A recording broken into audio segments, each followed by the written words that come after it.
In this video, you will get lessons from this #1 bestseller book. I'm offering this lesson to you for free as part of my company's mission to help you reach your music dreams and have fun along the way.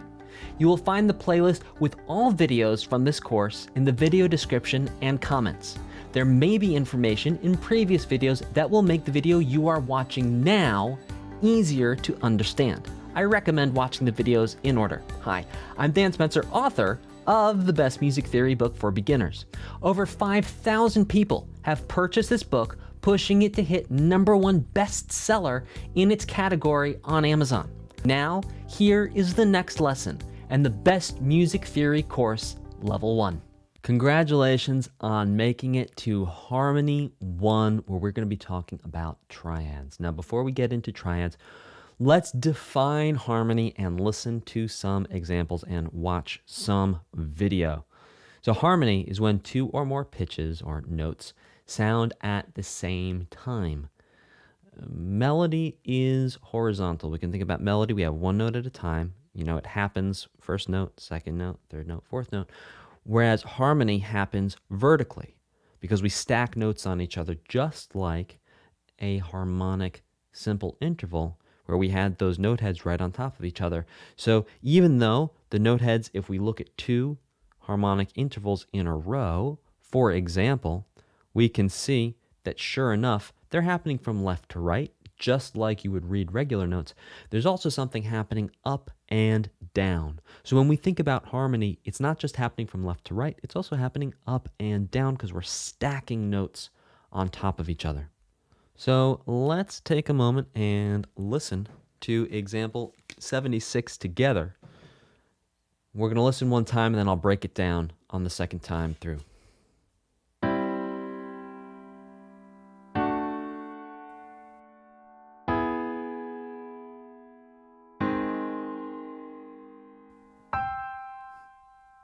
So this time I'm going to talk through it.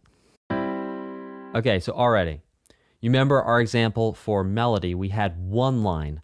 Now we have 3 lines, and you can hear there's 3 different sounds happening at the same time for each one of these dots right here. You can see that each one of these dots, don't mind the playhead there. Again, 3 sounds together at the same time, 3 new sounds together. So you can see that it is indeed happening from left to right, but there also is something happening from top to bottom, or bottom to top.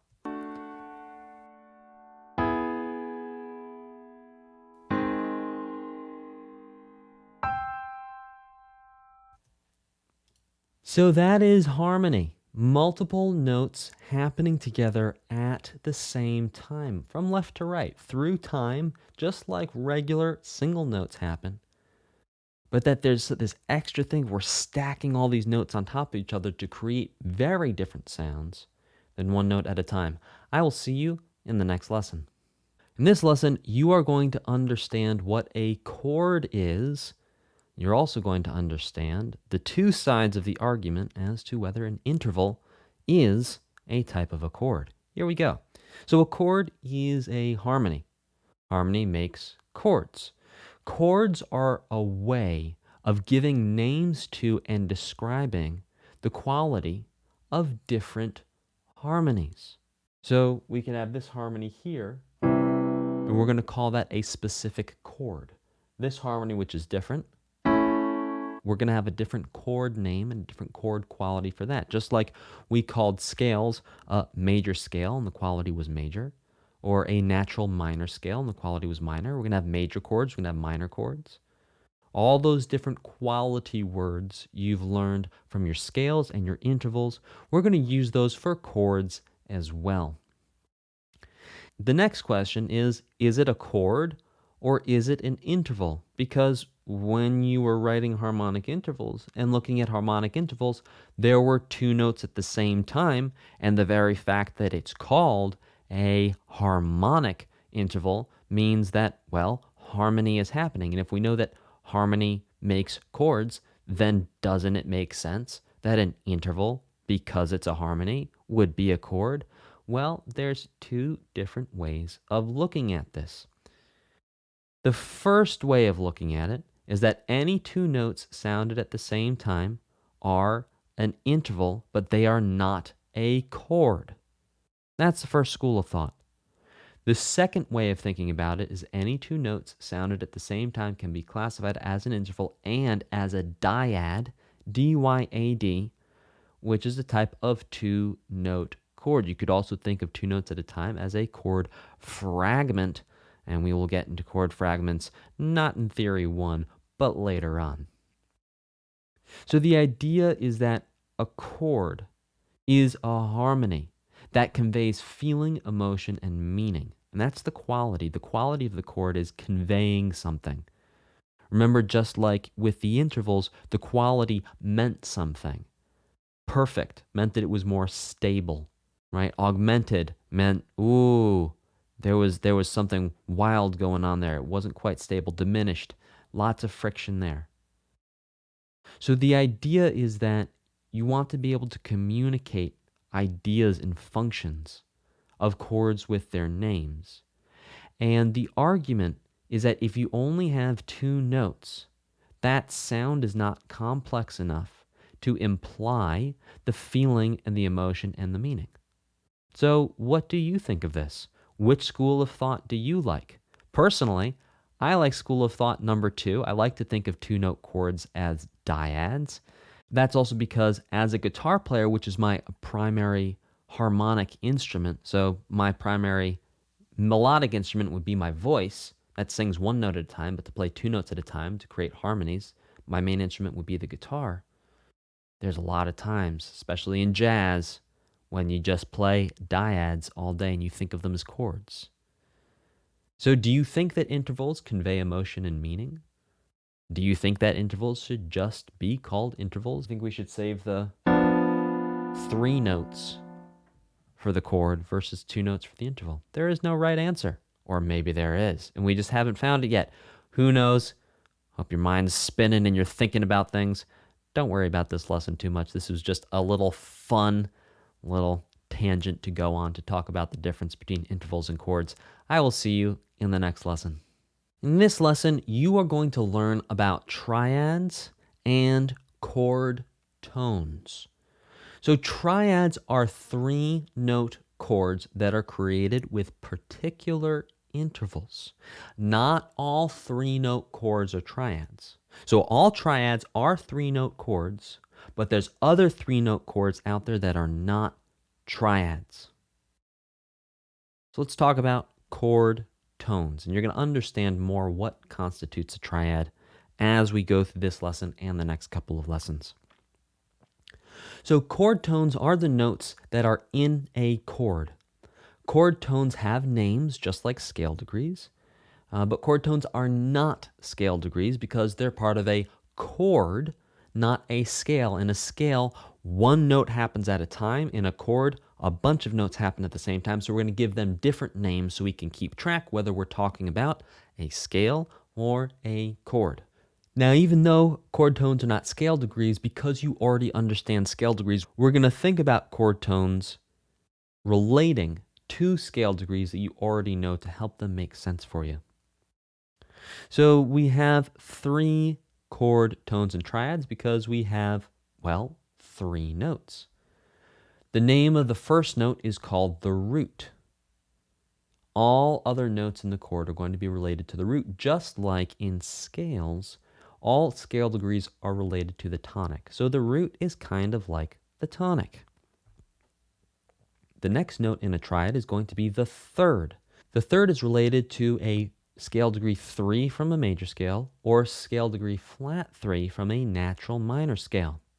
Remember that the flat 3 does not mean the note is flat. It means it's lowered down by 1/2 step when compared to the major scale. Another way of thinking about that is that the third, when it is flat 3, is going to be 3/2 steps away from the root, a minor third, as opposed to 4/2 steps away from the root, the interval of a major third. You see how the intervals are now playing into understanding chords. One more note on the third before we move forward is the third in minor chords. Sometimes musicians will say the flat third or the flat 3 to be specific that they're talking about a minor chord.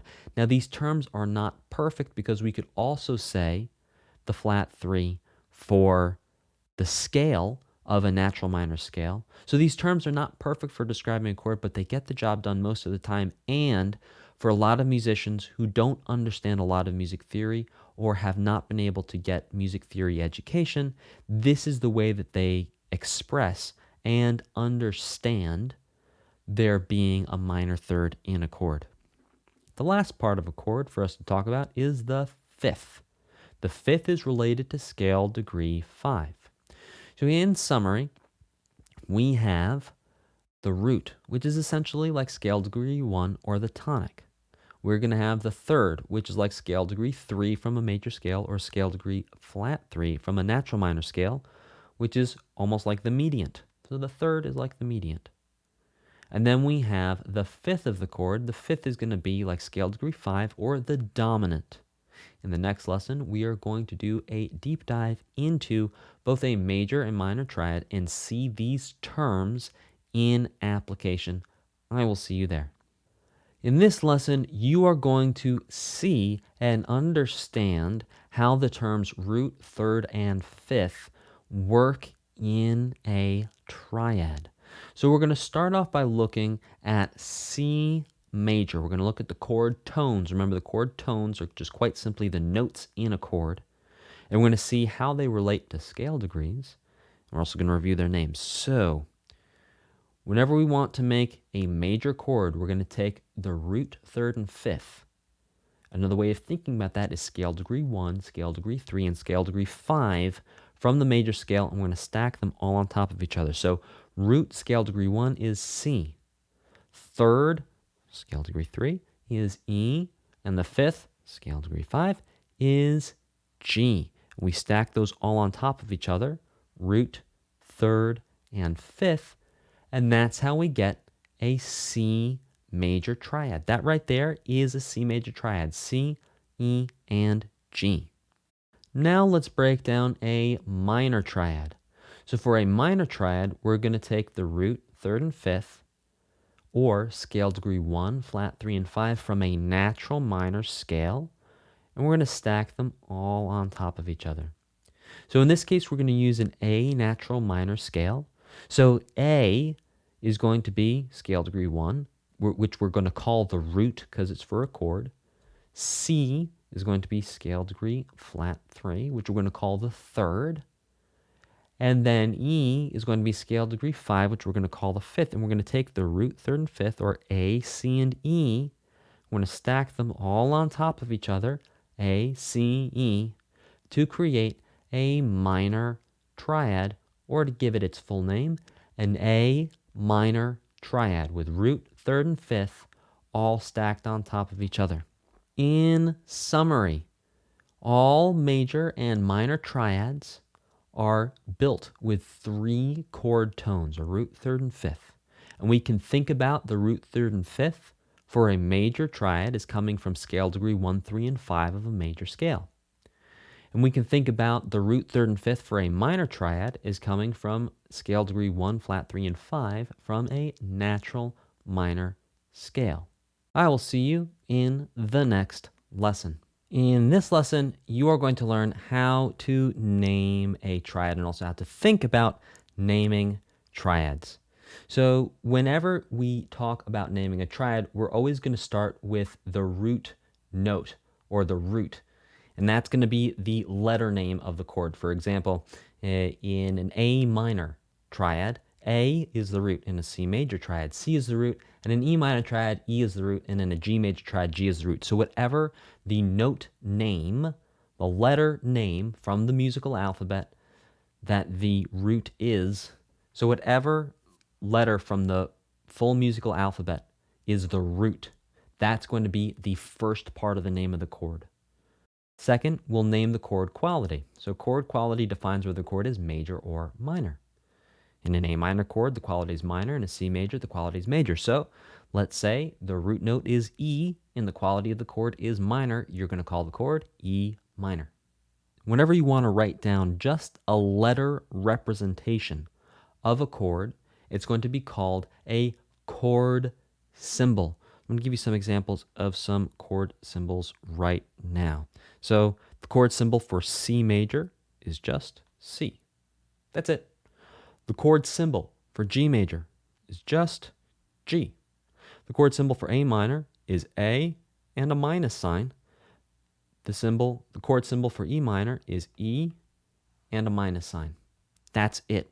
So whenever we have a minor chord, we're going to show the quality of it being minor just by writing a little minus sign after the musical alphabet letter that is the root of the chord.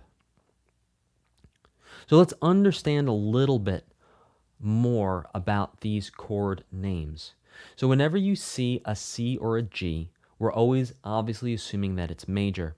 Now here's where it gets interesting too, is that oftentimes musicians will not actually say major when they're talking or writing a chord. So you'll notice that when I wrote the chord symbol for C, I just wrote a C. I didn't put like a C, M for major or anything like that. No, it's just C.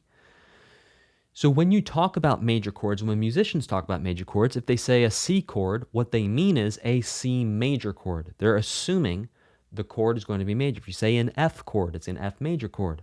If they say a G chord, what they mean is a G major chord. The only time they're going to specify or talk about the quality of the chord is for minor chords, in which case they would say an A minor chord. They might say an E minor chord. You're always going to say minor. Now, there's a couple of different ways you will see minor chords written. Out in the real world, you might see E-M-I-N for E minor. You might see E with a small m next to it, but E with a minus sign, that is the current and modern way of writing it, and that's how you should write it. And you just might see those other ways of writing minor chords out there. Just as a heads up, what they mean is E minor, and they're just not writing it with a minus sign. But in this course and in this book and in your workbook, you will be writing minor chords with a minus sign. I will see you in the next lesson. In this lesson, you are going to understand how to think about major triads in terms of intervals. So let's get started. The quality of the chord for a major triad is major. We know that we can make a major triad from scale degree 1, 3, and 5 of a major scale, but we're going to call them root, third, and fifth because it's a chord, it's not a scale. There is an interval of a major third from scale degree 1, or the root, to scale degree 3, which is the third. Let's zoom in and take a look at that. See that?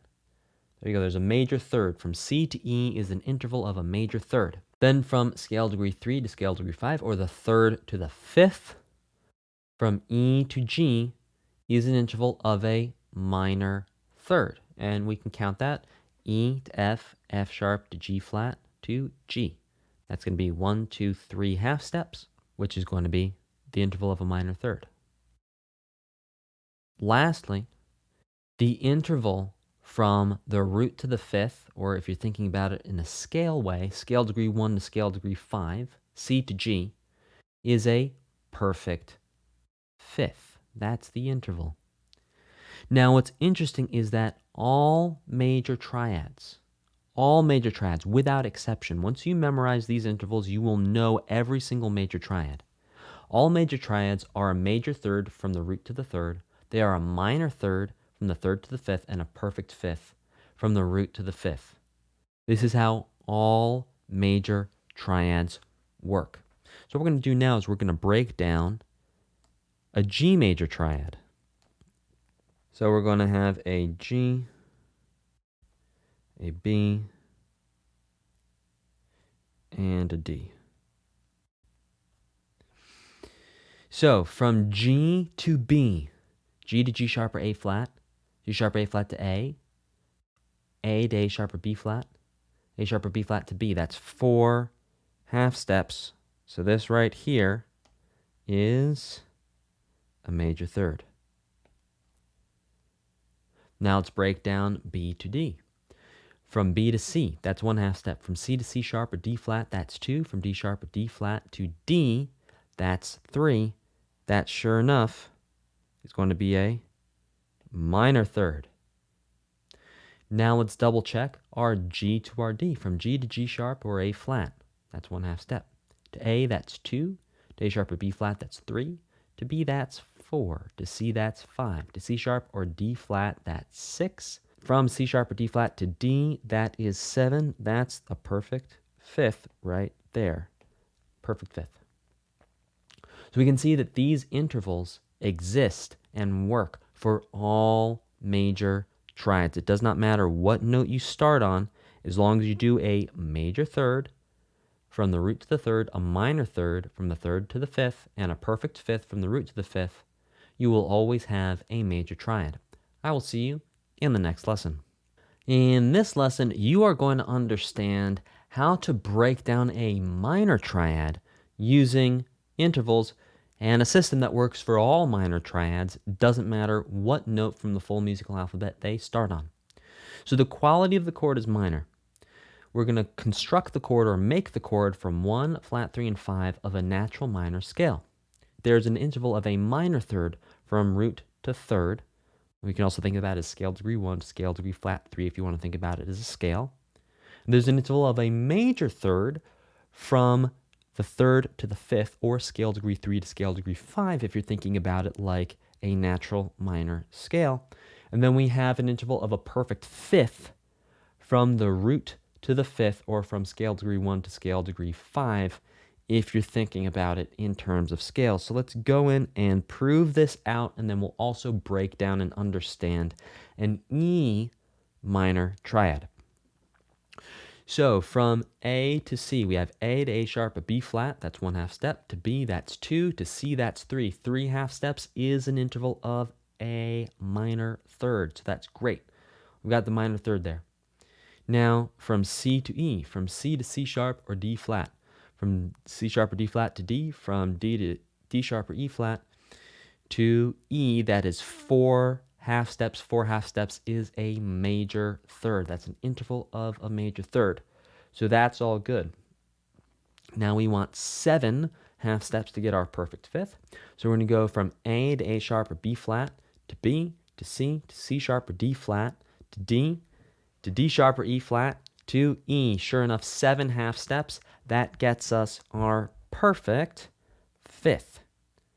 What I'm trying to say is all minor triads are going to be a minor third from root to third, a major third from third to fifth, and a perfect fifth from root to fifth. All minor triads. So let's prove that out with an E minor triad. So we're going to write an E, a G, and a B. Okay, let's prove this out, people. So we're looking for a minor third from root to third. So the root is E, the third is G, the fifth is B. So from E to G, we have E to F sharp or G flat to G. That's 3/2 steps. Sure enough, 3/2 steps is the interval of a minor third. Now we're looking for a major third from G to B. G to G sharp or A flat. G sharp or A flat to A. A to A sharp or B flat. A sharp or B flat to B. That's 4/2 steps. That's going to be a major third. Now lastly, we want 7/2 steps for a perfect fifth from the root to the fifth. So let's count it out.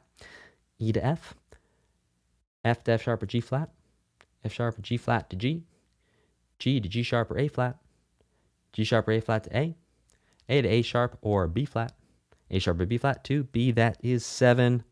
Boom. Perfect fifth. So every single minor triad ever, does not matter what note of the full musical alphabet you start on, between the root to the third is always going to be a minor third. From the third to the fifth is always a major third, and from the root to the fifth is always a perfect fifth. I will see you in the next lesson.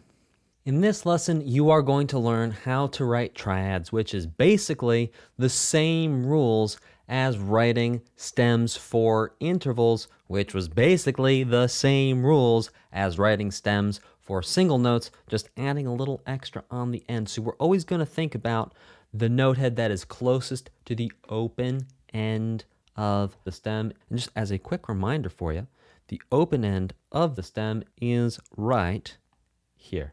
And this right here is the note head that is closest to the open end of the stem. So, just like with intervals, the stem length is going to be 4 staff lines long from the note head closest to the open end of the staff. Just like writing regular notes, and then you just extend the stem up to get the other 2 notes of the triad. If the note head closest to the open end of the stem is 1 ledger line above or below the staff, the stem length remains 4 staff lines long. Same exact as intervals. If the note head closest to the open end of the stem is past 1 ledger line above or below the staff, the stem reaches to line 3 of the staff. Same as intervals, same as single notes. You just extend the stem a little bit to catch the extra notes. Now here's where you need a new piece of information, and that is the outer note head. So the outer note heads of the triad are, well, the notes that are on the outside. So we can think of it as a sandwich. This is the bread, and this is whatever good stuff you like to put in your sandwiches. So the outer note heads are the bread. So if the outer note head furthest away from line 3 of the staff is above line 3, stem down. If the outer note head furthest away from line 3 of the staff is below line 3, stem up. This is the same exact style rules as for intervals, and if the outer note heads are the same distance from line 3 of the staff, then stem down. That's it. That literally is it. It's basically the same thing as writing intervals. Now, one pro tip for writing triads. You're going to think of triads as snowmen. Do you want to build a snowman? And that's exactly what it's going to be. Because all the notes are 1/3 apart, and you're going to see this in the next lesson where we actually walk you through how to write triads on the staff, you're always just going to build a snowman. That's it. Whenever we're writing triads, all you got to do, build a snowman. If you build a snowman, you've got a triad. I will see you in the next lesson. In this lesson, you are going to understand and learn how to write triads on spaces. Another way of thinking this is how to build a snowman on spaces. So you're going to start off by writing a treble clef, a double bar line, and your starting note. I find it also very helpful to keep focused to write the chord symbol above the staff. So you can see from this chord symbol, we're going to try to write an A minor chord. So the root of the chord is going to be A. So the first note we're going to write on the staff is an A. Step number 2 is you're going to write the third in the next space above. So whenever your root is in a space on the staff, the third is going to be in the next space above. Remember, we're building a snowman. And then you write the fifth. The fifth is going to be in the space above the third. Remember, we're building a snowman. So if your root is in a space, your third and your fifth will also be in a staff space, or if it's a ledger line, in a ledger line space. Step 4 is you're going to add any accidentals you need to get the correct interval. Remember, we want, for a minor triad here, we want an interval of a minor third from root to third and a major third from third to fifth. So let's double check our math here. From root to third, we have A to C. We have A sharp or B flat, that's 1. To B to C, that is 3 half steps. That's fantastic. That's exactly what we want to see. We want to see that minor third. Let's check C to E. C to C sharp or D flat is 1, to D is 2, to D sharp or E flat is 3, to E is 4. That's 4 half steps. That's a major third. Very good. We're ready to rock and roll. Step number 5 is add any stems that you need. And you can see here we're following the stem rule of making sure that there are 4 staff lines long coming down just from the note head next to the open end of the stem, and then we just continue adding the stem up to reach the other outer note head, or to reach the note that is the furthest away from the open end of the stem. So in the book example, you just saw an A minor triad starting on a space. I want to show you an E minor triad also starting on a space, but this time on ledger lines well below the staff. So we're going to write out our ledger lines. We need 3 of them. 1, 2, 3. And then we write our E note. And then remember, we just build a snowman in the spaces, space, space, space. That's all we need. And then we can double check the intervals there. So E, F, F sharp or G flat, G, that's 3 half steps. That's a minor third. from G to B, G to G sharp or A flat to A sharp or B flat to B. That's 4 half steps. That's a major third. Very good. This right here is an E minor triad. I will see you in the next lesson. In this lesson, you are going to learn how to write a triad on lines of the staff as opposed to spaces. So step number 1 is you will write your chord symbol, your treble clef, your double bar line, and your root note of the chord. Second, you're going to stack the third on top of the root, and since you started the root on a line, the third's going to go on a line. Then you're going to write your fifth, and because your root's on a line, your third's on a line, your fifth is also going to be on a line. Add in any accidentals needed. Let's double check here. So this is a C major triad, so we need a major third from root to third and a minor third from third to fifth.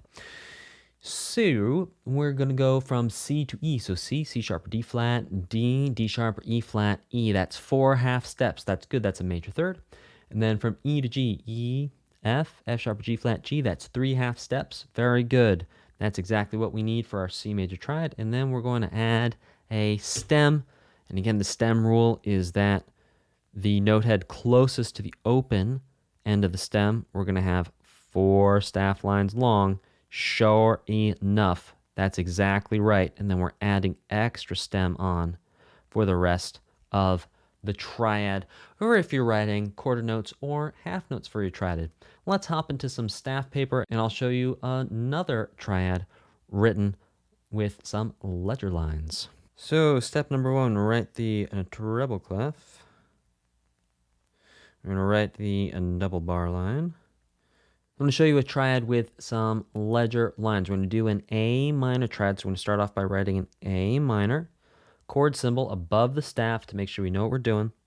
Then we're going to go down and set ourselves up down to an A3 below the staff. We need 2 ledger lines. Okay, and we start off by writing our A note on line 1, and then we're just going to build a snowman on the lines, because if the root's on a line, that means the third and the fifth is also on a line. There we go. Root, third, fifth. Now let's count our intervals to make sure we don't need to add any accidentals. So A sharp or B flat, B, C. That's good. We need a minor third because it's a minor triad, so we need a minor third between root and third and a major third between third and fifth. Now if we count from third to fifth, we go C, C sharp or D flat, D, D sharp or E flat, E. That is 4 half steps. That's a major third. So this is all good to go. I will see you in the next lesson. In this lesson, we're going to talk about how to write dotted triads. This also works for writing dotted intervals. So basically, if you're going to write a dotted half note with a triad, you're just going to follow the same exact rules for writing a dotted half note, but you're going to write 3 dots. You're going to write a dot for every single one. So as we know, when a note is on a line, you're going to write the dot for that note above that line that the note is on. So for example, we have this D note here is the lowest note of this triad here, and the D note is on line 4 of the staff. So we're going to write the dot in space 4 just above line 4, and you can see as well we have this note head here on this line, and so we're writing the dot above, and then we'd have this, if we imagine this ledger line extending out, writing the dot above what would be the line. And then for spaces, the rules are the same as for writing dotted half notes. Whatever space the note head is in, that's where you put the dot. So again, we're imagining that this right here is a space. We're imagining this here is a space, so that's why we put the dot here. We're also imagining this is a space, and that's why we put the dot there. So let's talk about how to write ties between triads. So 2 ties out of the 3 are always going to curve in the opposite direction of the stem. I'll say that again. 2 of the ties for the triad will always curve in the opposite direction of the stem. So stem up, the ties curve down. Stem down, the ties curve up. So the way this works is for stem down notes, the top 2 ties will curve over, and for stem up notes, the bottom 2 ties curve under. So we can see here we have a stem down note, and sure enough, the top two ties are arching or curving over. Here we have a stem up note, and the bottom two ties are curving under, and it does not matter where the note heads are on the staff or ledger lines. All we're going to pay attention to for writing ties and knowing which direction to curve the ties in is the direction of the stem. Now you can, when you're on ledger lines, flatten the ties slightly, make them not quite so archy so that they don't actually touch the ledger lines. And you can see that here. These top two ties, we have some space between the tie and the ledger lines. So we can very clearly see the tie connecting the notes, but it's not actually interfering or touching the ledger lines. And you can see here, stem up notes, we are tying under. And then you can apply the same rules if we have whole notes. Example that we're tying to or from whole note triads. You can use the rules for writing stem triads to know whether the stem would be up or down. And that rule is whichever note head is the furthest away from line 3, that is going to decide whether it would be stem up or stem down. So look for the note head that's the furthest away from line 3. And if that note head is above line 3, then you're going to treat it like a stem down. And if the note head that is furthest away from line 3 is below the staff, then you're going to treat it like a stem up triad. I will see you in the next lesson. In this lesson, you're going to understand what it means when we take triads and we harmonize a major scale to the 5th. You're also going to see how we can get a lot of cool new triads from harmonizing a major scale. So the way we're going to think about this is we have a major scale and we're going to build a triad on top of each scale degree using only notes from that scale. So a triad can be built, build a snowman, or written on every scale degree of any scale, major scales included. This means you take any scale degree, and then we're going to think of that scale degree as a root of a new triad. Then we're going to write a 3rd and a 5th above that scale degree. Now, each new triad is only going to use notes from that scale for the 3rd and the 5th. So for example, when you harmonize a C major scale, you will only use notes from the C major scale in each triad to figure out which accidentals to use. Or in the case of C major, as we know, there's no sharps or flats, so no accidentals to use. So let's take a peek at what that looks like before we learn the next rules. Now you can see here, we have a C, we have a D, E, F, G, and A. Those are the root notes of each chord. The lowest notes of all these triads make up a major scale. C, D, E, F, G, A. We're not going to talk about B for now. And then we can see that we have a snowman built on every single one of these scale degrees. That's going to give us many more triads. So when we do this, when we take all the scale degrees from a scale and we build triads on top of them, this is called harmonizing the scale, because we're taking a scale and we are, well, turning it into harmonies. Now, just like we had a major step formula and a minor step formula, we're going to have a formula for the quality of the chords in every single major scale. So it does not matter what major scale we do. It does not matter what letter of the full musical alphabet we start on. All major scales follow this same pattern, and this is called the triad quality formula. And the triad quality formula goes major, minor, minor, major, major, minor, and you should memorize that. Major, minor, minor, major, major, minor. The quality formula stays the same because the intervals line up for each scale degree for all major scales in the same way. For example, the triad on scale degree 3 is always minor, and the triad built on scale degree 5 is always major. It does not matter what scale we are using. In the next lesson, we are going to unpack these rules and do a deep dive into the C major harmonized scale. I will see you in the next lesson. In this lesson, we're doing a deep dive into unpacking the C major scale harmonized to the fifth, which means that the fifth is going to be the highest note of each chord. So let's start by looking at our scale. So we have scale degree 1, 2, 3, 4, 5, and 6 from a C major scale. Sure enough, C, D, E, F, G, and A. Those are the roots of all the chords. Now we do have our triad quality formula showing up alive and well of major, minor, minor, major, major, minor, and we can even prove that out. So C to E to G, and notice we're only using notes from the C major scale for all of these chords. So we're only ever going to use a C, D, E, F, G, A, and B. That's the only type of notes we're going to use. So on scale degree 1, we start on C, C to C sharp, D flat, to D sharp, E flat, to E, C to E, that's a major third, very good. E to F, F to F sharp or G flat, F sharp or G flat to G, that's 3 half steps, that's a minor third. So sure enough, we do have a major triad on 1.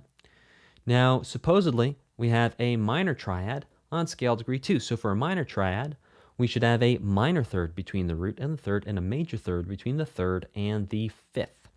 So from D to F, we have D to D sharp or E flat to E to F. That's 3 half steps. Sure enough, that is a minor third. Now from F to A, F to F sharp or G flat to G sharp, A flat to A, that is 4 half steps. That is a major third, which means we are all good to go for the D minor, or the second is minor. And you can go through the rest of these triads calculating the distance or the interval between the root and the third and the fifth, and you will see that it lines up with major, minor, minor, major, major, and minor. So let's talk about the new triads that we have because we're harmonizing this scale to the fifth. So a new triad we have is D minor. We've not seen that one before. We also haven't seen an F major before, which is exciting, but we have seen a C major, an E minor, a G major, and an A minor previously. So we have 2 new triads. So let's look at all of our triads by themselves, and sure enough, we can see that all major triads follow the same formula of a major third between root and third, and a minor third between third and fifth, and a perfect fifth between root and fifth. And all the minor triads follow the same interval formula of a minor third between root and third, a major third between third and fifth, and a perfect fifth between root and fifth. And we can see our major chords here. C major, sure enough, major, minor, perfect. An F major chord, from F to A to C, we have a major third, then a minor third. And G major, G to B to D, major third, then minor third. Now for our 3 minor triads, we have a D minor, D to F to A. We have a minor third, then a major third. E minor, E to G to B, minor third, then a major third. And A minor, a minor third to a major third. I will see you in the next lesson where we are going to unpack a G major scale, also harmonized to the fifth. I'll see you there. In this lesson, you are going to understand how to harmonize a G major scale to the fifth and why we have 2 new chords that did not exist previously in the C major scale harmonized to the fifth. Whenever we harmonize scales to the fifth, we're always going to use the notes from that scale. Now, it just so happens that scale degree 7 in G major is an F sharp, and that's the one note that's different between a G major scale and a C major scale. If we think about all the notes, we just take the notes and put them into note buckets. We have C, D, E, G, A, and B, and those are our notes that are in common between a C major and a G major scale. The one note that changes is F, so we have an F sharp. And because we have an F sharp, that is going to change the chords that we can find in a harmonized G major scale, because that F sharp is going to raise all the Fs up 1/2 step, which is going to totally change the quality of those chords. So let's take a look at the chords that we have when we harmonize a G major scale. We have a G, we have an A minor, we have a B minor. That is brand new. We've not seen a B minor before, and the reason we have a B minor is because we have this F sharp here. So that's a brand new chord. We have a C major, we know C major, and we have another new chord, which is D major. And we're going to unpack the difference between D major and D minor in a future lesson. But just it's really cool to think about the fact that when we take all the notes of a C major scale and we put triads and fifths on top of all of them, we get a D minor. But when we do that same thing with a G major scale, we get a D major, and that's because of the F sharp. So let's look at all our new chords that we now get from stacking up the G major scale on top of itself to create these triads. So we have a G major triad, a C major triad, and our new kid on the block, the D major triad. And the reason why this is D major and not D minor is because the F sharp brings the F up 1/2 step. Let's run through that math real quick. So D to D sharp or E flat is 1/2 step, to E is 2, to F is 3, to F sharp is 4. So right there we have 4/2 steps instead of stopping at F, which would get us 3. So that creates a major third interval. And then between F sharp and A, we have F sharp or G flat to G, to G sharp or A flat to A. That's 3/2 steps. That gets us our minor third. And that's how we have a D major triad. We also have a B minor triad. We can run the math on that. So we have B to C is 1/2 step, to C sharp or D flat to D. That's 3/2 steps. So B to D, root to third. That is a minor third. Now from D to F sharp, now you might remember we just did D to F sharp in the previous chord, and it's going to be the same thing here. D to D sharp or E flat to E to F sharp, and that is 4/2 steps, which gets us our major third. And as we know, every minor triad needs to have a minor third from root to third and the interval of a major third from third to fifth. I will see you in the next lesson. In this lesson, your mind will be blown by thinking about some cosmic connections, some cosmic chord connections between different harmonized scales. Buckle in and let's do this. So, there are 4 chords that we can find both in a harmonized C major scale and in a harmonized G major scale. Check this out. So we know we can find a C major triad when we harmonize scale degree 1 in the key of C. And sure enough, when we look at scale degree 1 of C major, we have a C major triad. Now, interestingly, we can also find a C major triad on scale degree 4 of the harmonized G major scale. Let's do the next one. We can find an E minor triad starting on the median or scale degree 3 of C. We can also find an E minor triad starting on the submedian or scale degree 6 of G. Let's prove that out. Scale degree 6 of G, yep, sure enough. E minor, that E starting on E5. And in the key of C major, on the median or scale degree 3, an E minor starting on E4. Let's do the next one. There is a G major triad that we can find on scale degree 1 of a G major scale harmonized and also on scale degree 5 of a harmonized C major scale. Let's check it out. Scale degree 5 of a harmonized C major scale, sure enough, there is that G major triad. And on scale degree 1 of a G major scale, there is also a G major triad. I am getting to a point with this, by the way, if you're wondering, where is he going with this?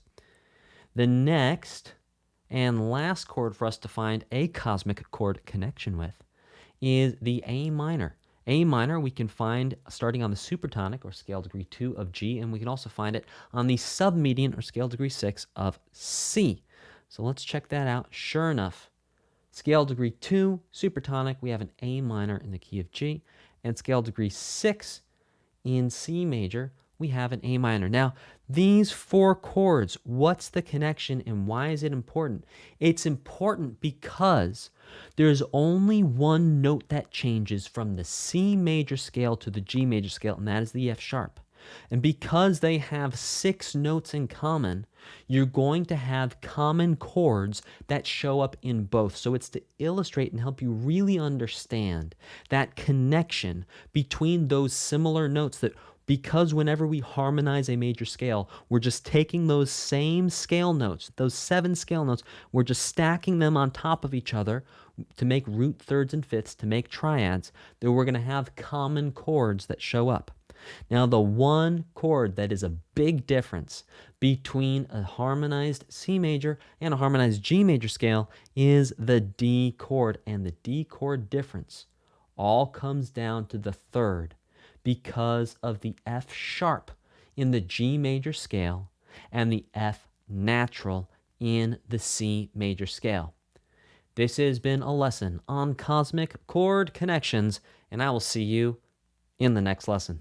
In this lesson, you are going to learn how to write, and actually more importantly, think about how to write different triads, both from a harmonized C major scale and from a harmonized G major scale. So the step number 1 to write any triad is we need a root third and fifth, a snowman, and we need to write in ledger lines if we need. Now, step number 2, you can do step number 2 in 2 ways. The first way is you think about the intervals. Like we've been talking about, a major triad is going to have the interval of a major third between the root and the third, and the interval of a minor third between the third and the fifth. A minor triad is going to have an interval of a minor third between the root and the third, and the interval of a major third between the third and the fifth.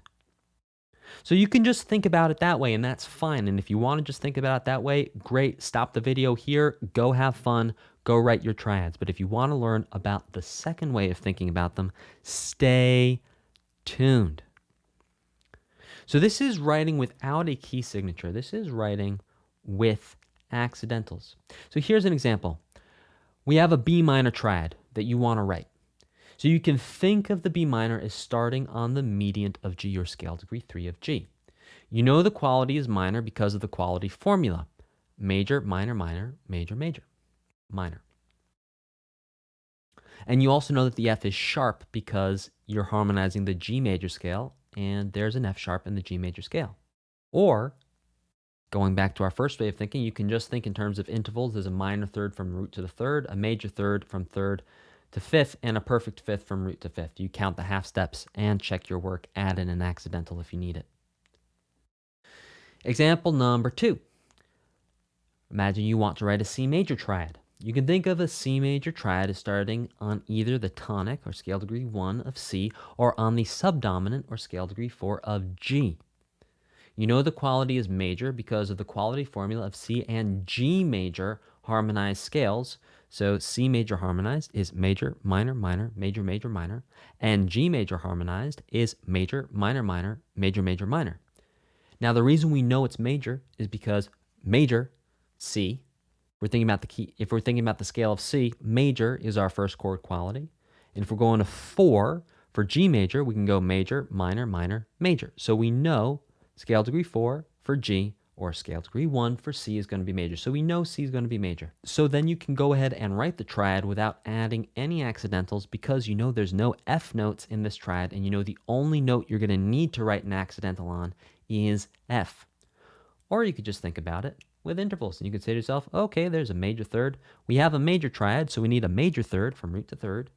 We need a minor third from third to fifth, and we need a perfect fifth from root to fifth. Count the half steps, check your work.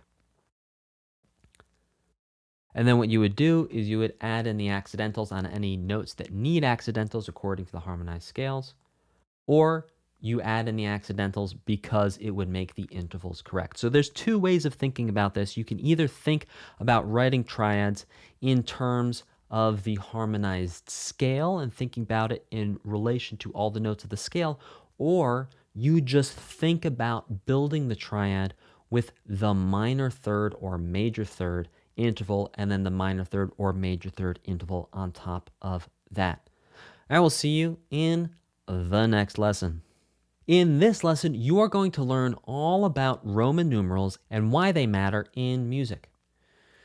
So whenever we want to categorize chords or analyze chords or understand chords or categorize or understand music that we want to understand, the music that you love that you want to analyze, you're going to need to know and understand Roman numerals. So there are two types of Roman numerals. There are uppercase Roman numerals and there are lowercase Roman numerals. So these ones right here, these highlighted in blue, are uppercase Roman numerals. Lowercase Roman numerals highlighted in red are here. Now, we can see also that each type of Roman numeral is associated with a regular number. So the number 1 looks like this. The number 2 looks like this. Number 3 like this. Number 4 like this. 5 like this. 6 like this. 7 like this. Basic way that Roman numerals work is that when you have a V equals 5 capital or lowercase, and a 1 equals 1. And so we have 2 1s together, that equals 2. We have 3 1s together, doesn't matter if it's uppercase or lowercase, that's 3. When we put a 1 in front of a 5, it's saying 5 minus 1, so that equals 4. And then if you add a 1 in front of a 5, so 5, 1, that equals 5 plus 1, or 6. So you can see for the number system that we have the number 1, and so we just have 1 lowercase and 1 uppercase.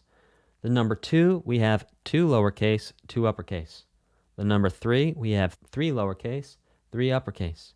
The number 4, we have a 1 and then a 5, which means 5 minus 1. That's 4 lowercase and uppercase. 5 is just a V, lowercase and uppercase. 6 is going to be a 5 and then a 1. That means 5 plus 1. And then 7 is going to be a 5 and then 2 1s, which means 5 plus 1, which equals 7. So memorize these Roman numerals if you don't know them already. Memorize how they work and memorize each number these Roman numerals are associated with. Now, the reason why we need the lowercase and the uppercase Roman numerals is because we're going to use lowercase Roman numerals to describe minor chords. So the Roman numerals is actually going to show the quality. And uppercase Roman numerals are going to show major chords, so they are also going to show a quality. So we're going to show the difference between major and minor chords with Roman numerals. Minor chords are going to get lowercase Roman numerals. Major chords are going to get uppercase Roman numerals. And you will see Roman numerals abbreviated as RN, Roman numerals. I will see you in the next lesson. In this lesson, you are going to see a side-by-side comparison of a harmonized G and C major scale to the 5th with chord symbols, with Roman numerals, with quality formulas, and scale degrees. So let's jump straight in. So we can see just before we start off that we'll have our scale degrees here. We'll have our quality formula here. Roman numerals will be here. The key of C major will be here. The key of G major will be here. So we're going to compare these straight up and down. So let's look here. Scale degree 1. The quality of the chord is going to be major. The Roman numeral is going to be an uppercase Roman numeral 1. Now here's where it gets interesting. In the key of C major, the chord would be C, and in the key of G major, the chord would be G. Now in both cases, we're going to use the Roman numeral 1. The Roman numeral 1, we're always going to use that to show the chord that is on scale degree 1. Doesn't matter what the key is. Let's look at scale degree 2. So for scale degree 2, we know the quality is going to be minor. It doesn't matter what scale we are using to harmonize. The triad that is built on scale degree 2 is always going to be minor. So we can see here that in the key of C major, Scale degree 2 is D, and we'd have a D minor. In the key of G major, scale degree 2 would be A, so we have A minor. Let's look at scale degree 3. So in scale degree 3, we know the quality of the chord is minor. The Roman numeral is a lowercase 3. In the case of C major, scale degree 3 would be E. In the case of G major, scale degree 3 would be B. And they're both going to be minor. So that's how we get E minor for C major and B minor for G major. Let's look at scale degree 4. The triad that is built on scale degree 4 is always major. It does not matter what scale we are using. Always, always, always, the triad that we build on scale degree 4 is going to be a major triad. So we have an uppercase Roman numeral 4. In the key of C, the fourth scale degree is F, so we have an F major triad. In the key of G, the fourth scale degree is C, so we have a C major triad. Scale degree 5. All triads that are built for any scale on scale degree 5, when we harmonize a scale, are always going to be major. So we're going to show that with an uppercase 5 Roman numeral. And then scale degree 5 in a C major scale would be G, so we're going to have a G major chord. And scale degree 5 in a G major scale would be D, so we'll have a D major chord there. Scale degree 6 is always minor, so we're going to show that with a lowercase Roman numeral 6. Scale degree 6 in a C major scale is A, and the quality is going to be minor. Scale degree 6 for a G major scale is E, and then we're going to have an E minor. I will see you in the next lesson. In this lesson, you are going to learn how to write a harmonized major scale to the 5th. So the first thing you're going to do is you're going to set yourself up with either an entire line of staff or half a line of blank staff. You're going to write a treble clef, a double bar line, and then a major scale up to scale degree 6 with chord symbols, and that'll look like this if it's a G major scale. And in this one, we will be adding accidentals because we're not actually going to add a key signature. Step number 2, you've got to build a snowman on every single scale degree that you have written out. So you have written out scale degrees 1 through 6. Just build a snowman. Don't worry about the accidentals. Don't count the major thirds, the minor thirds. Just write snowmen. Then step number 3, we've got to think about the thirds, whether it's a major third or a minor third, the quality of the chord, to make sure that if accidentals are needed, you can put in any accidentals.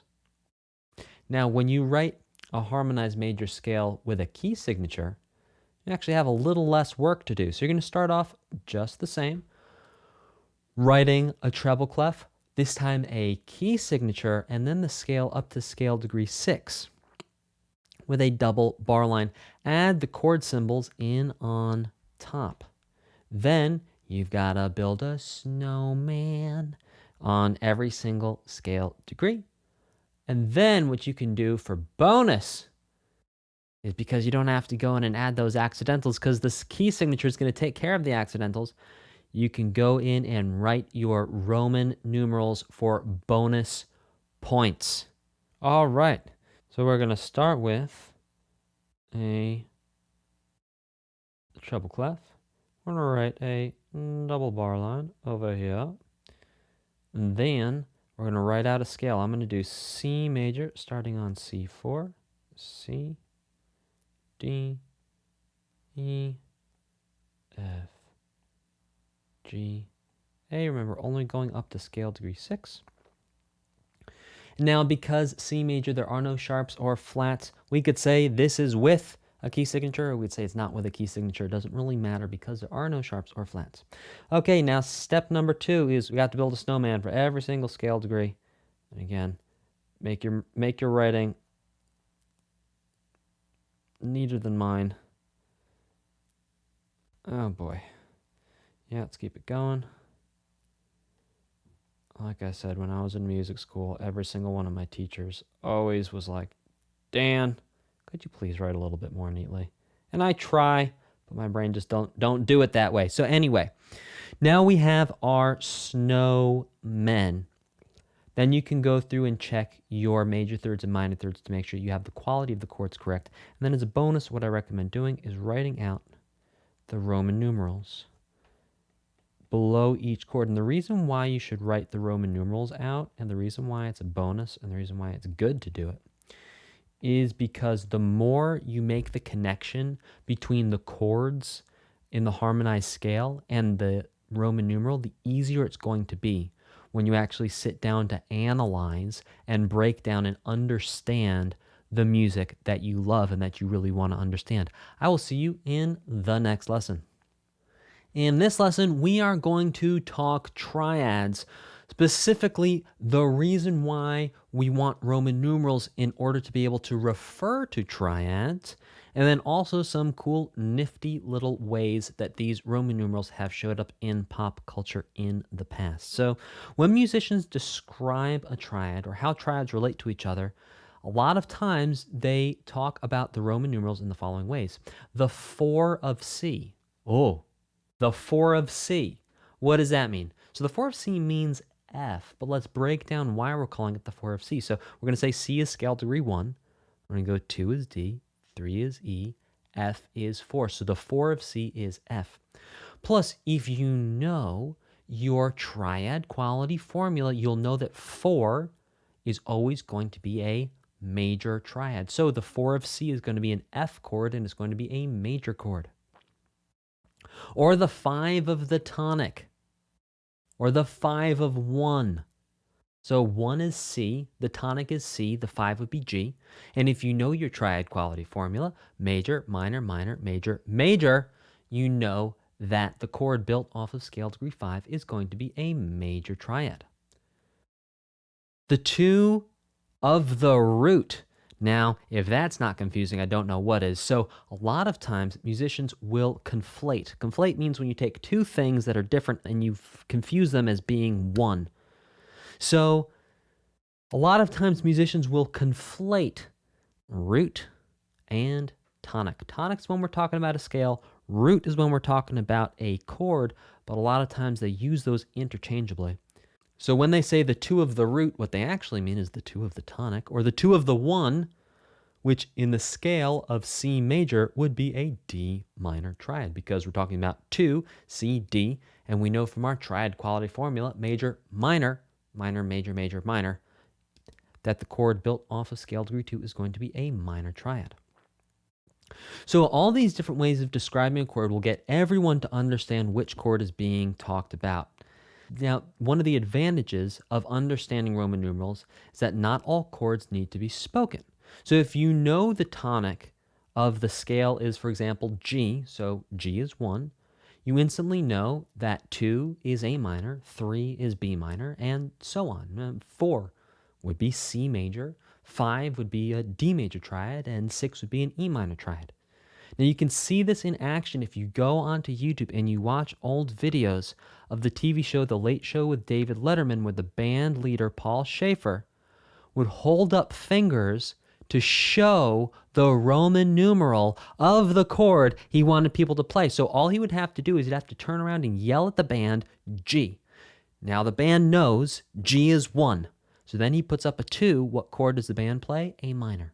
He puts up 3 fingers. What chord does the band play? B minor. He puts up 5 fingers. The band plays a D major. He puts up 4 fingers. The band plays a C major.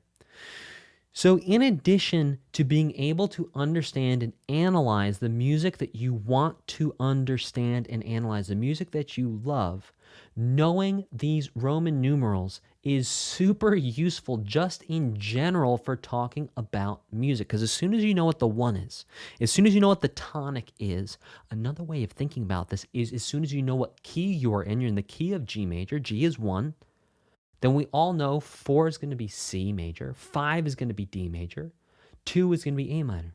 So if I say play 2-5-1 in the key of G, or write 2-5-1 in the key of G, it's going to be A minor for 2, D is going to be 5, 1 is going to be G. There you go.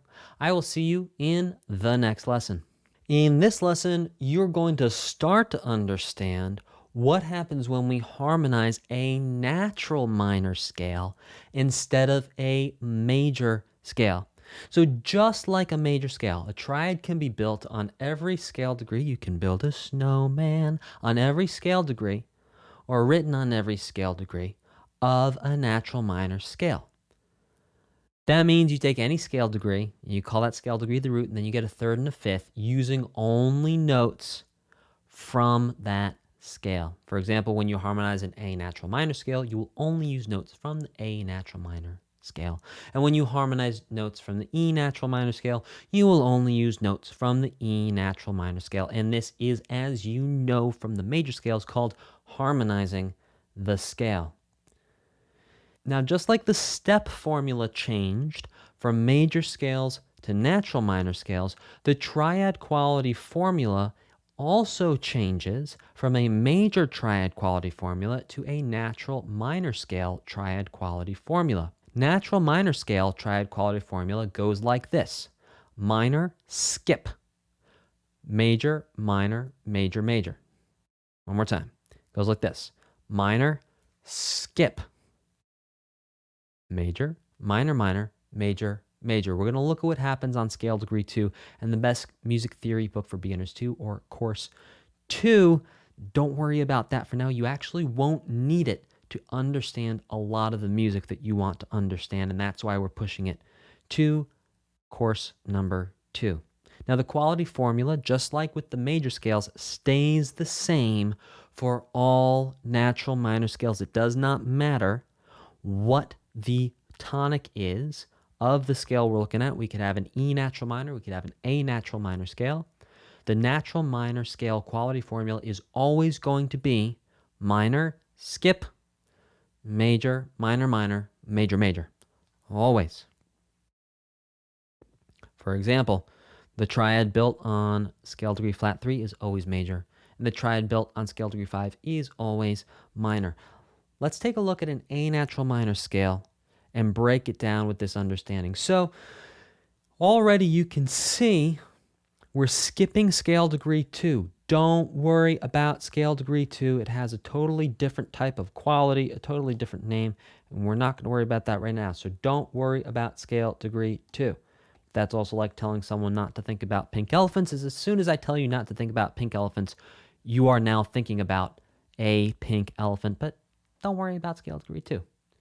So we can see that just like the major scale, we write out the natural minor scale. The root of every chord is the A natural minor scale. We have A, B, C, D, E, F, G, and A. With scale degrees 1, flat 3, 4, 5, flat 6, and flat 7 being used. And then just like with the major scale, we're going to build a triad. We're going to build a snowman on every single note in the scale, except for scale degree 2. So you can see that we have our natural minor scale quality formula here of minor, skip, major, minor, minor, major, major, and that the chords that come off of that are A minor, C major on scale degree 3, D minor scale degree 4, E minor scale degree 5, F major scale degree 6, and G major on scale degree 7. I will see you in the next lesson. In this lesson, you're going to understand what an E natural minor scale harmonized to the 5th looks like. So in keeping with our natural minor quality formula, we're going to go minor, skip scale degree 2, major, minor, minor, major, major. And you can see that the root of all of these triads is sure enough just the E natural minor scale. We have E, we're skipping F sharp, then going to G, A, B, C, D, and then E. And then just like with the G major scale, we have an F sharp in the E natural minor scale. So all the Fs are going to be sharps. Even though we're not building a triad on scale degree 2, that F sharp, all the other Fs that appear in the triads will also be sharp. And so what we end up with is E minor, G major, A minor, B minor, C major, and D major. And that's pretty much it. It works the same exact way as the A natural minor scale harmonized to the 5th. We're just literally going to build a snowman off of every single note in the scale, except for scale degree 2. If the note of the scale starts on a line, we're going to do a snowman on the lines. If the note starts in a space, we do a snowman in the spaces. And that's how we get the E natural minor scale harmonized to the fifth. I will see you in the next lesson. In this lesson and the next couple of lessons, you're going to understand what it looks like when we harmonize relative scales and the connection between harmonized relative scales. So before we talk about harmonizing the relative scales, let's do a quick review to make sure you remember what relative scales are. So relative scales and relative keys. We're going to be talking about relative scales here. So for example, if we take a C major scale and we count up to scale degree 6, and then we change scale degree 6, and we're going to think about scale degree 6 as scale degree 1, and then we go up an octave using all the same notes from the C major scale, we're going to get an A natural minor scale. So we start on C, we go C, D, E, F, G, A, that's scale degree 6, and then we're going to pretend now scale degree 6 is scale degree 1, and say A, B, C, D, E, E, F, G, A, and that's going to get us our relative minor scale, which is going to be an A natural minor scale. And we can do the same thing for G major to E minor. So G, A, B, C, D, E, that's counting up 6, and then if we start on E and use all the same notes as a G major scale, so it's going to be E, F sharp, G, A, B, C, D, E, we get an E natural minor scale. So that's a relationship. And that relationship is called relative. So a C major scale to an A natural minor scale, those are relative scales. A natural minor is the relative minor scale of C major, and C major is the relative major scale of the A natural minor scale. And we can also have that same relationship between two keys. So the key of C major is the relative key of A minor, and A minor is the relative minor key of C major. The same thing with G major to E minor. So we can take a G major key, and the relative minor key is going to be E minor, and the relative major key of E minor is G major. So, and then as part of the review, here's another way of visualizing the relationship between the relative major and the relative minor keys. So we have C, D, E, F, G, A, B. That's going to be scale degree 1 through 7 in a C major scale. We're going to break scale degree 6 and scale degree 7 off the back, and we're going to throw it in on the front. And that's going to get us a note order of A, B, C, D, E, F, G. Then all we have to do is reframe or rethink how we're approaching the scale degrees. Instead of calling scale degree 6, 6, we're going to call it 1, and then we have our natural minor scale. And this method works the same way for G major to E natural minor. In the next lesson, you're going to learn the connection between the chords and the harmonized scales when they are relative. I will see you in the next lesson.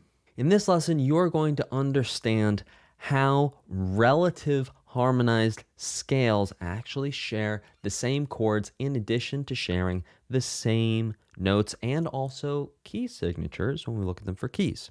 So let's take a look at the similarities or the common chords between C major and A natural minor. Well, if we look at our common chords here, we have C, D minor, E minor, F, G, and A minor.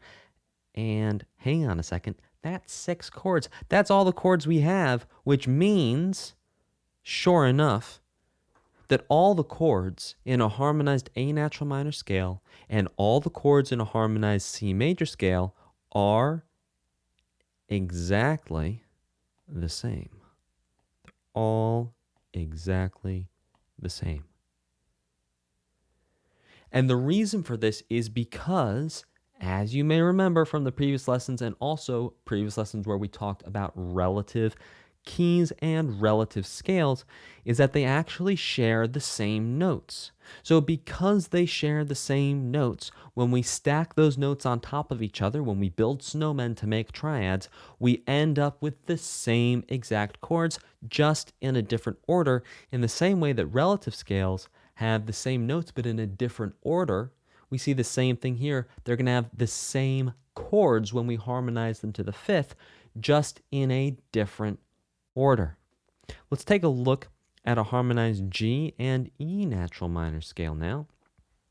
So we can see our common chords are G, A minor, B minor, C, D, and E minor. And sure enough, if we look at it, they share the same exact chords. And that's because the notes in the scales are exactly the same, just in a different order. So when we go and we stack them up into triads and we harmonize the scale, they end up creating the same exact triads.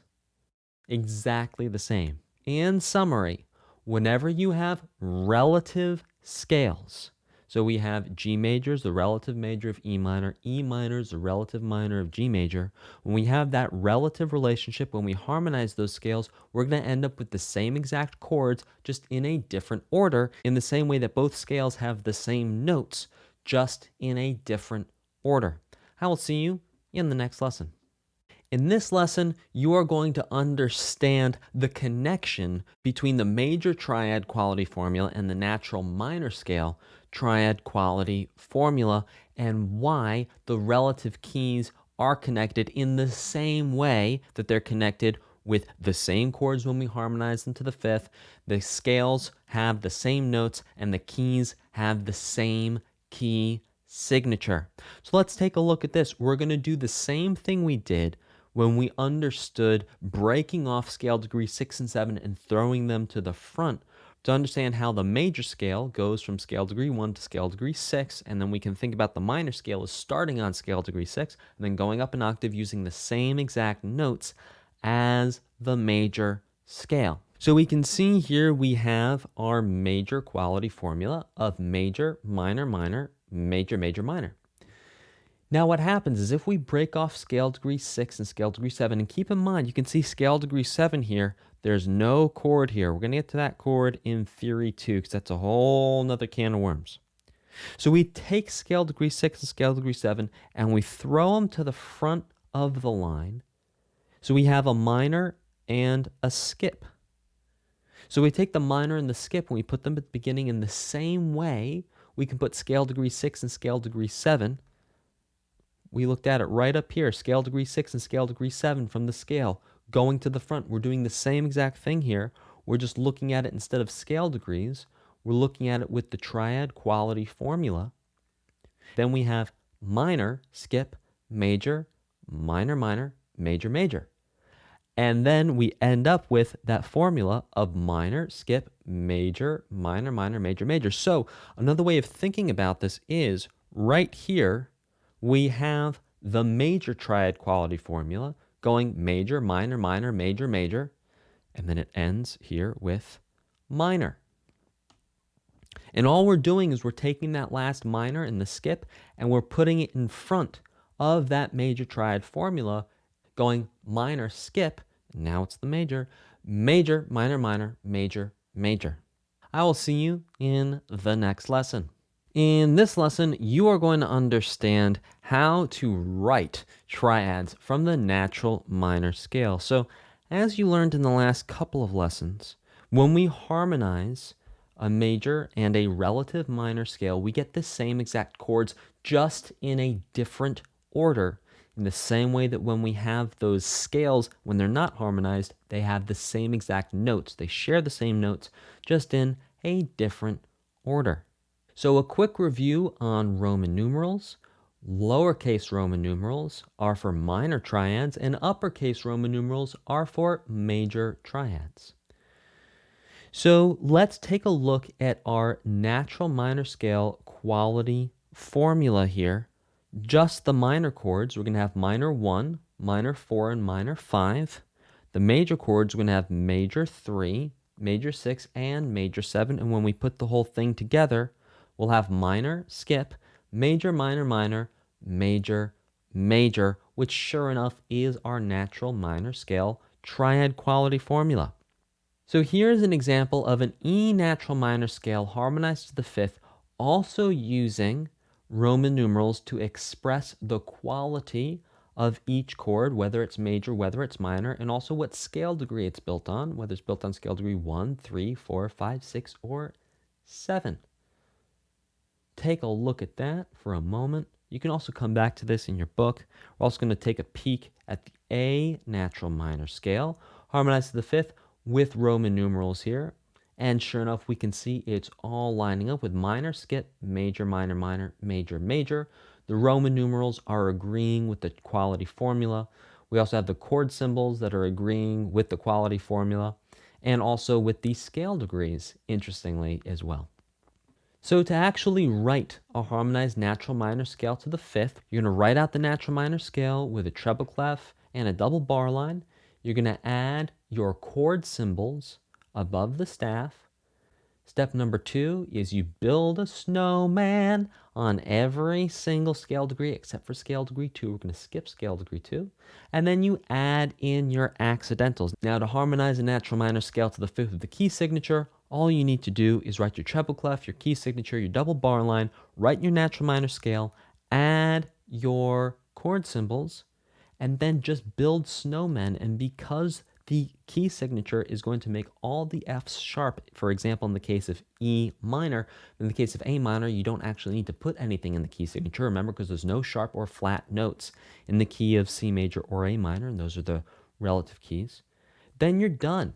As a bonus, add in the Roman numerals underneath, because making a really solid connection between the chords, the scale, the key, and the Roman numerals is going to be really important in the next chapter, which we are about to head into, called Analysis 1, Degrees and Numerals. I will see you in the next lesson for the last chapter and the last module in this course. I'll see you there. Oh, but it's not over yet. Click here to watch the next video lesson, or up here for the full video playlist.